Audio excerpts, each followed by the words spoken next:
Pemirsa TVRI Parlemen, saat ini saya sedang berada di Gedung Nusantara, tepatnya berada di depan ruang rapat Komisi 4 DPR RI. Kita ketahui bersama bahwa harga-harga kebutuhan pokok selalu mengalami fluktuasi. Seperti apa tanggapan dari DPR RI? Saat ini telah bergabung bersama saya, Wakil Ketua Komisi 4 DPR RI, yaitu Ibu Anggia Irmarini. Apa kabar, Ibu? Baik, alhamdulillah, luar biasa karena bertemu sampean hari ini. Oke, terima kasih, Ibu. Oke, bagaimana Ibu menanggapi fluktuasi harga bahan pokok atau pangan ini? Jadi harga kebutuhan pokok itu hampir setiap tahun itu fluktuasinya drastis ya. Naiknya naik banget, turunnya turun banget gitu. Ini yang sangat merugikan sebenarnya bagi masyarakat, dan harusnya kita punya kebijakan yang lebih paten meskipun tidak sama persis, paling tidak itu tidak merugikan bagi konsumen dan tidak merugikan bagi petani atau peternak itu ya, peternak telur misalnya, kan telur sekarang lagi tinggi banget. Harusnya ada kebijakan yang paten dan tidak bisa berdiri sendiri, tentu tidak bisa berdiri sendiri. Kementerian Pertanian tidak bisa berdiri sendiri, tentu dengan Kementerian Perdagangan yang bisa berkoordinasi gimana caranya supaya tidak terjadi fluktuasi yang ekstrim. Saya katakan ekstrim.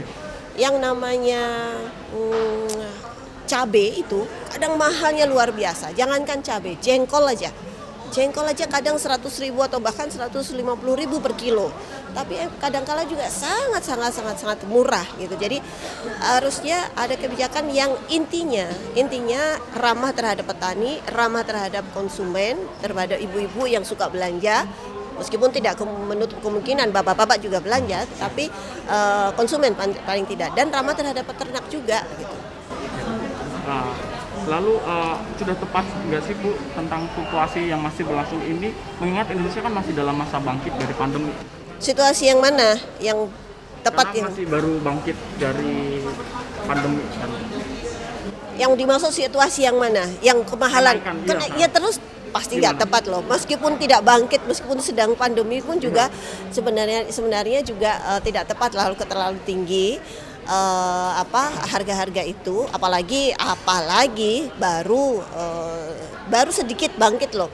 Jangan dikira pandemi udah selesai, meskipun saya sudah nggak pakai masker ya, tetapi masih kita harus tetap waspada itu. Dan sebenarnya menurut saya ada kegeliatan yang ada harapan ya, setelah pandemi berakhir, sudah mulai mereda, ini juga masyarakat bisa lebih bergerak lagi di ekonominya. Tetapi catatannya itu harus ramah lah terhadap konsumen itu. Gitu. Lalu untuk kemudian kinerja dari Satgas Pangan sendiri seperti apa Ibu menilai? Oke, Satgas Pangan selama ini punya, mungkin karena rentang kendalinya terlalu luas, terlalu lebar, terlalu luas lah Indonesia itu. Harusnya memang ada struktur atau ada model kerja yang bisa lebih sistematis lagi. Saya apresiasi karena beberapa waktu yang lalu, ketika waktu itu adalah kasus minyak goreng, saya langsung telepon dan mereka sudah punya datanya. Tetapi karena Indonesia Indonesia huge ya, gede banget. Artinya butuh effort yang lebih kuat lagi. Artinya Satgas Pangan pun juga perlu sistem mekanisme kerja yang lebih modern lagi begitu. Sudah banyak yang sudah dilakukan, tetapi memang butuh effort yang lebih kuat lagi begitu. Operasi pasar itu. Operasi seperti contohnya misalnya operasi pasar. Tetapi sebenarnya sampai di mana operasi pasar saya lihat belum begitu maksimal. Artinya hanya 1-2 titik saja, dan itu sebenarnya dibutuhkan secara masif.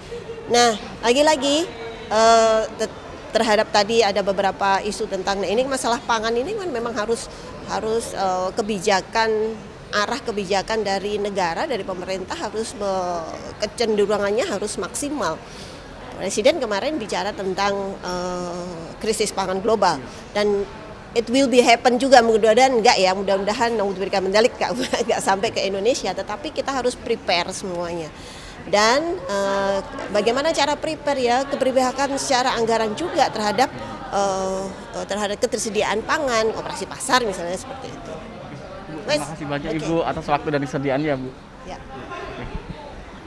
Baik pemirsa TVR Parlemen, demikian wawancara saya dengan Wakil Ketua Komisi 4 DPR RI, Ibu Anggia Irmarini. Saya Vincent Aldi, melaporkan dari Gedung Nusantara dan saya kembalikan ke studio.